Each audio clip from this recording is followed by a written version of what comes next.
Pak Ustaz, bagaimana hukumnya mengazankan mayat sebelum dikuburkan?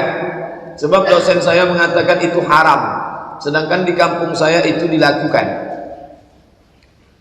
Dosen kamu, dosen bapak, dosen antum yang mengatakan haram ini, dia dalilnya dua saja, Quran hadis, Quran hadis. Tak ada di Quran, tak ada di hadis, haram. Mana Qurannya? Mana hadisnya? Tak ada, itu haram. Sedangkan orang yang mengazankan mayat itu, saya tak berani mengharamkan. Saya buka balik kitab mazhab Syafi'i. Ini yang membuatnya siapa?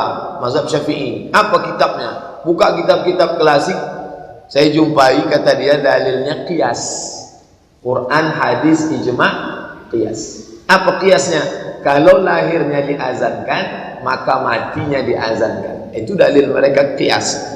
Apakah Ustaz Abdul Somad nanti kalau mati kami azankan? Tak usah. Jadi kalau saya mati, tak usah azankan. Makcik saya meninggal, saya pas di samping kubur. Saya ada di situ. Abdul Somad, iya Pak, kami azankan atau tidak? Tak usah azankan. Tapi saya tak menyalahkan orang yang mengazankan, karena dia ikut pendapat ulama. Ulama itu pendapat berdasarkan dalil. Nah, ini tentang masalah bagaimana dalil suatu kaum, dan saya menghormati itu. Tapi kalau tak ada di hadis, tak ada ijma', tak ada qiyas, orang kita saja memandai-mandai, oh itu tak boleh, haram. Ini bukan dia memandai-mandai, ada dalam kitab mazhab Syafi'i, ijtihad ulama. Adakah dalil mengazani orang yang meninggal saat dikuburkan? Saya belum dapat ya. Belum dapat. Mungkin karena keterbatasan pengetahuan saya tidak mengetahui dalil-dalilnya, dan biasanya saya kalau belum dapat saya tidak mengamalkan karena saya belum tahu.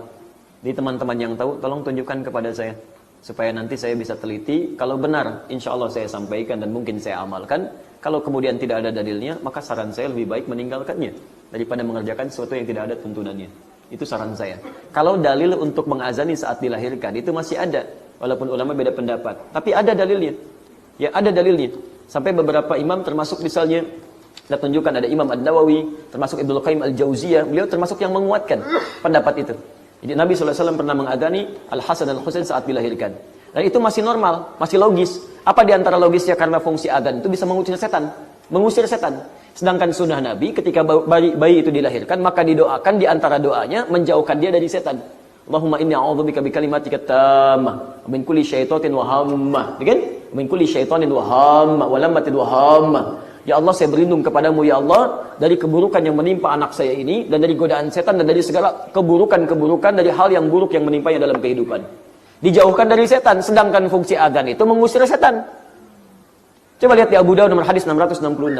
Idza udzina, kalau adzan dikumandangkan, fafarra syaitanu wa alaihi dhurat, maka setan itu lari sambil terbirit-birit. Jadi kalau adzan berkumandang, setan lari. Makanya antum punya teman non muslim jalan, adzan berkumandang, itu non muslim bisa mengingatkan, Pak, apa enggak salat dulu? Sudah adzan. Karena setannya enggak ada.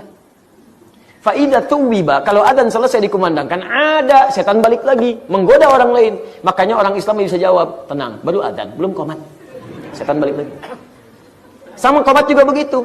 Sampai Anda akan sholat, saat akan sholat biasa, tapi begitu takbir kata Nabi, udhkur kada, udhkur kada. Setan itu akan berkata, ingat ini ya, ingat itu ya.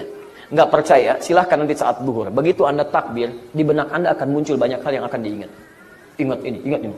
Sampai ada juga ingatan, ingat kata Ustaz Adi, setan itu menggoda, padahal setan. Begitu goda. Hatta la yash'urul musalli kam raka'atan yusalli. Sampai ada orang sholat tidak sadar berapa rakaat sedang menunaikan sholatnya. Itu kata Nabi. Makanya ketika Maryam dilahirkan, bapak ibunya berdoa. Quran surah ketiga ayat 36. Wa inni sammaituha Maryama wa inni u'idzuha bika wa dzurriyyataha minasyaitonir rajim. Jadi kalau dalam saat keadaan dia masih hidup, baru dilahirkan, itu kesunahannya ada. Walaupun ulama beda pendapat, tapi nggak ada masalah. Anda mau ngamalkan silakan, tidak juga nggak ada masalah. Karena fungsi adzan itu satu mengusir setan, kedua memanggil orang sholat. Makanya diperdengarkan kalimat-kalimat thayyibah supaya dewasanya terbiasa mendengar kalimat itu. Tapi kalau sudah meninggal dunia, orang meninggal dunia itu, maaf, satu, sudah nggak sholat lagi. Makanya ketika antum adzan, dia nggak akan dengar untuk sholat. Nggak ada. Yang kedua, setan nggak goda orang meninggal. Nggak ada kerjaan setan godain orang meninggal. Masya Allah, sudah meninggal masih digoda juga. Setan itu punya masalah itu. Ya.